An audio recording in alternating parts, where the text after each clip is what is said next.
Welcome to a Q&A session, a case study breakdown session with yours truly and my partner in crime, Paco Farias. I said his last name right this time. This is where we're going to break down some case studies and questions sent in by you, sent in by those that are either in the group or individuals that we have worked with before, individuals that show up to our live sessions that we do every week, and we're going to break them down just for you. They're going to be hosted on YouTube, but they're going to be only for your eyes as part of this group, as part of the challenge, or just part of the community. So we're going to get right into it because we understand that you're busy and we don't want to be here talking for an hour like we both know that we could. So let's get into the first case study that we're going to. This will be the first video that we do in this series. All right, so this is sent in. I don't know who sent this one in. Hey, I founded a company that built a software platform that helps small businesses manage their social media marketing. We had a great start and quickly onboarded about 22 small businesses through word of mouth and some initial marketing efforts. However, we've hit a major plateau and are struggling to attract new customers beyond that initial set of early adopters. We've tried increasing our marketing spend, but the customer acquisition cost is just too high, which that's fairly common these days. We have done all the surveys to get to know our users better, to improve our services and help with our messaging, but we're still struggling. Where do they go from here? Did you want to kick this one off real quick? Yeah, first of all, I think a lot of people are going exactly through very, very similar struggles, which is product market fit. You are getting out there, you're getting an initial set of customers that are starting to play it out, and then something happens. There could be many different reasons, but before getting into any of that, my biggest question would be, why don't we take a little bit of step back and understand, the key fundamentals of the business, which is, who is your customer persona? Why are you doing what you're doing? Do you have very clear your North Star, of operating principles? Yes, I understand startups or smaller companies, sometimes it's just launch, move, improve, iterate. That's fine.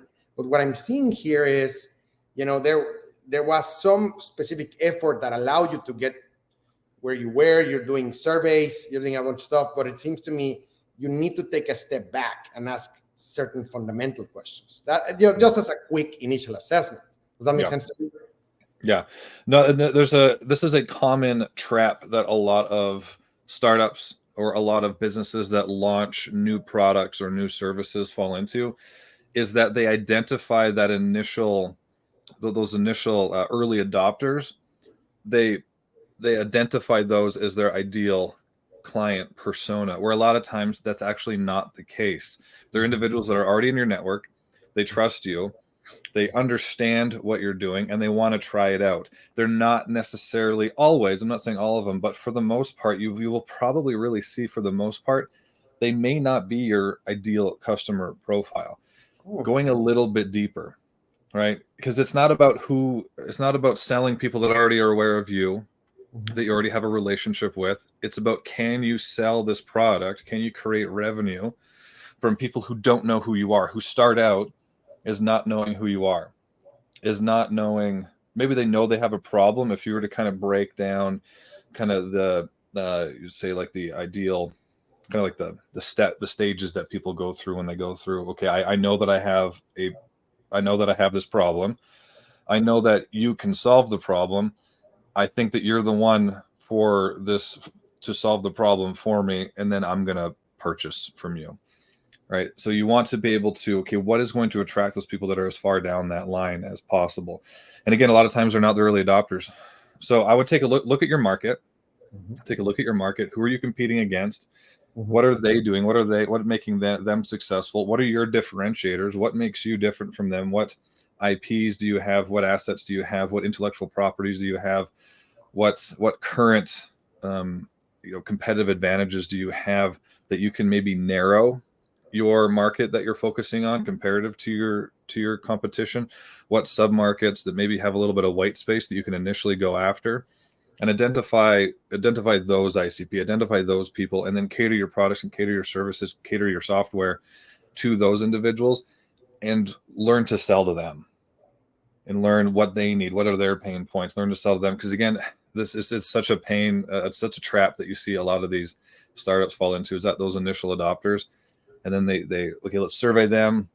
Let's get to know them. Let's get to know where they eat, what TV shows they watch, what, where they live, all this kind of stuff, and then really create an avatar based on them. But a lot of times you'll find that that's just, they aren't it. It's identifying those white spaces that you can cater to and sell to, and then experiment until you get it right.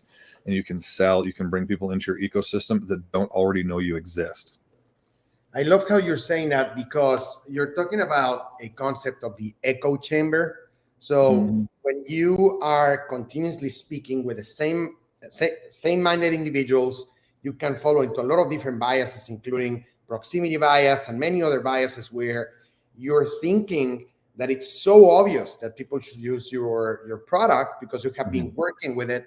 All of your team has been working on it. For all of you, it's exactly the same.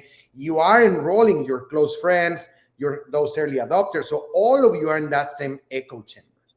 And when you go out there, people are not aware of what you do. So I've seen so many different leaders that get into it. It just becomes almost impossible in their mind why people are not adopting your product.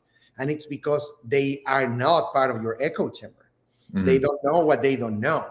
So that's a great point of saying, okay, take a step back, understand where are your biases in terms of, do you actually, are you getting and talking to people and asking them for feedback that are in your echo chamber? They're just going to feed into the narrative that you already know. And that's why you're stuck.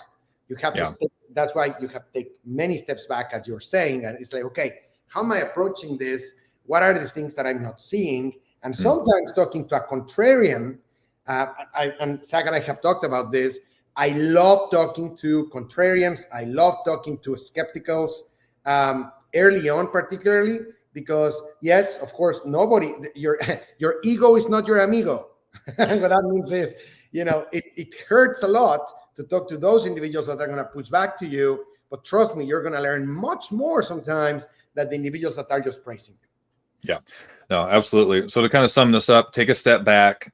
Don't assume that those early adopters are your ICP. Take a step back, look at your market, identify some gaps that you can tackle soon. Again, you can use those early adopters as, practicing your fulfillment or identifying pain points, maybe that they didn't initially think that you were going to solve, that you ended up solving. And then you can use that data to then go and say, okay, who has this problem? Where's some white space that we can go and attack? And biases, like you said, ego, I'm going to use that all the time. Your ego is not your amigo. We have biases, right? In this type of environment that you are in just software platforms, especially around social media marketing, you are in what we call an adaptive market environment. And when you're in the 5-day strategy challenge, we're going to break down those different market environments that you're in, that you can be playing in. But in this case, for the most part, you're going to be in that adaptive market environment, which means you cannot predict it. You cannot predict it. And you can't change it. So you have to constantly be experimenting and reiterating and listening to the data, not your biases and not your echo chambers. So constantly create those experiments, create those processes that allow you to experiment, leave room in the your resources, leave room in the budget so that you can, place your bets, small bets in these places. But look at the data, take a step back. I think that we've summed that one up pretty good. Beautiful. All right. Thank you so much for watching, and we'll see you in the next one.